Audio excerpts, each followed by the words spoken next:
अलग अलग बातें मीडिया के सामने रख रहे हैं कि अभी ट्रेनिंग नहीं हुई है, चर्चा नहीं हुई है। मैं आप सभी को बताना चाहता हूं कि लोकसभा में कुल मिलाकर 9 घंटा और 29 मिनट चर्चा हुई है। 34 सदस्यों ने इसके अंदर पार्टिसिपेट किया है। राज्यसभा में 6 घंटा और 70 मिनट चर्चा हुई। 40 सदस्यों ने पार्टिसिपेट किया है। एक ये भी झूठ चलाया जा रहा है कि सबको बाल निकालने के बाद ये बिल लाया गया। बिल बिजनेस एडवाइजरी कमेटी में पहले से निश्चित था।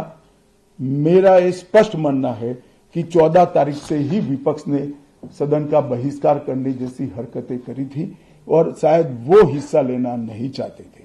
और दोनों सदनों में 14 तारीख में लोकसभा में 96 और राज्यसभा में 46 सदस्यों ने ऐसी हरकतें की जिससे पीठासीन अधिकारी उनको बाहर करने के लिए मजबूर हो जाए।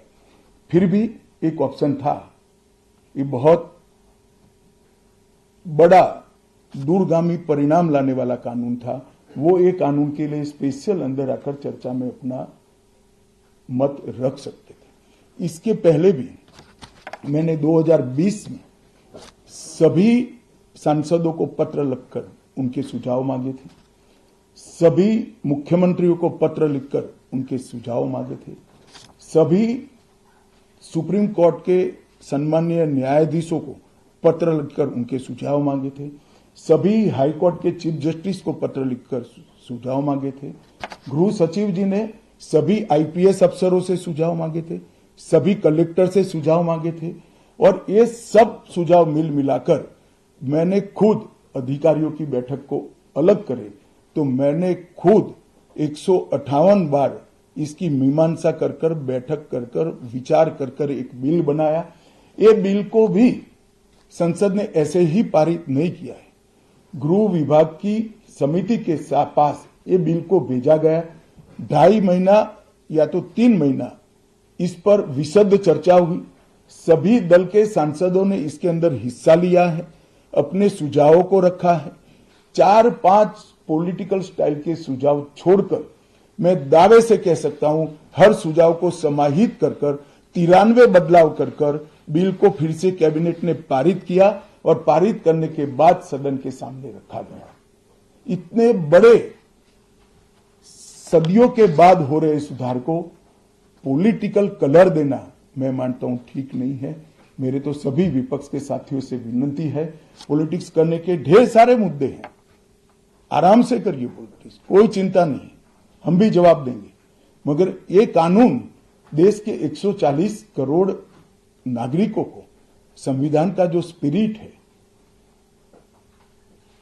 न्याय और आत्मसम्मान, वो समय पर दिलाने की एक एक्सरसाइज है। तो आप सभी लोग इसमें कोऑपरेट करिए। और मैं मानता हूं कि जिसको भी कुछ कहना है, मेरा दफ्तर हमेशा खुला है, मैं अवेलेबल हूं। मिलने से पहले रोड पर जाना मैं मानता हूं ठीक नहीं है। चर्चा करनी चाहिए, कुछ भी हो बात करनी चाहिए। और मेरा स्पष्ट मत है जो मैं आज बेबाक तरीके से आप लोगों के सामने रखना चाहता हूं, रिकॉर्ड के आधार पर कह सकता हूं मैं, भारत के आजादी के बाद किसी भी कानून पारित कराने के लिए इतनी लंबी चर्चा का प्रोसेस नहीं हुआ है। ये मैं रिकॉर्ड पर कहने के लिए तैयार हूं। 4 साल तक इस कानून पर विचार हुआ। और अगर आपको अभी भी कुछ कहना है तो आप जरूर आइए, मैं सुनने के लिए तैयार हूं। मगर कृपया इस कानून को पब्लिक तक इसकी सेवा करने देने का मौका देना चाहिए। समय पर न्याय मिलेगा तो देश का भला होगा। संविधान की सुरक्षा और आत्मसम्मान की भावनाओं को नागरिक प्राप्त कर पाएंगे तो देश का भला होगा। और सबसे बड़ा बदलाव है, हमने थोड़े धैर्य के साथ टीथिंग प्रॉब्लम को देश की जनता ने भी बड़े धैर्य के साथ लेकर सिस्टम को सुधारने का मौका देना चाहिए। और मैं सभी दलों से भी कहना चाहता हूं कि राजनीति से ऊपर उठकर आप इसका समर्थन करिए और जो भी सुझाव जनता के हित में है लेकर आइए। हम इस पर चर्चा करने के लिए तैयार हैं। आप लोगों के मन में कोई बात है तो आप जरूर पूछ सकते हैं। सर, मैं नीरज पांडे हूँ, एबीपी न्यूज़ से। मेरा सवाल है सर, पहले के कानून में किसी आरोपी को जो गिरफ्तार किया जाता था तो 15 दिन के रिमांड की व्यवस्था थी। अभी जो नया कानून है उसमें गिरफ्तारी के 60 दिनों तक कभी भी या तो एक साथ या हिस्सों में बुलाकर रिमांड लिया जा सकता है। तो इससे फायदा क्या होगा?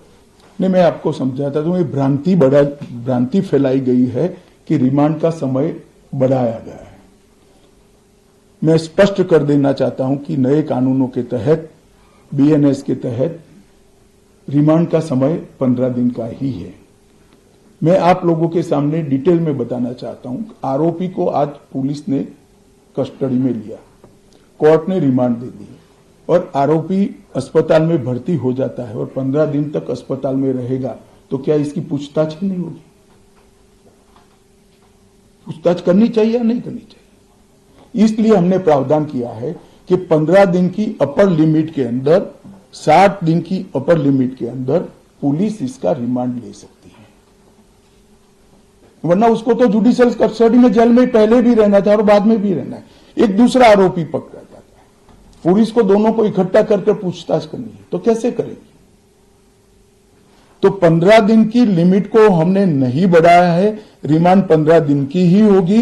60 दिन के भीतर एक या दो टुकड़ों में आप 15 दिन की रिमांड ले सकते हैं। भ्रांति फैलाई जा रही है कि रिमांड का पीरियड बढ़ाया गया है। कृपया मैं आप सबसे निवेदन करता हूं कि इसको आप क्लैरिफाई करिएगा, जिससे जनता में गलत बात न जाए। टोटल 15 दिन होगा, टोटल 15 डेज विदिन 60 डे। भी उठाया जाएगा, वो जानबूझकर उठा रहे हैं, मैं मानता हूं उन्होंने तो पढ़ा होगा कानून। सर, यह आज से ये कानून लागू हुआ, लेकिन सबसे पहला जो मामला एफआईआर हुआ अगर दिल्ली में देखे तो स्ट्रीट वेंडर के खिलाफ कर दिया है पुलिस। ये झूठ है, क्या मसला? ये झूठ है। सबसे पहला मामला अब तक के रिकॉर्ड के हिसाब से ग्वालियर के पुलिस थाने में हुआ है।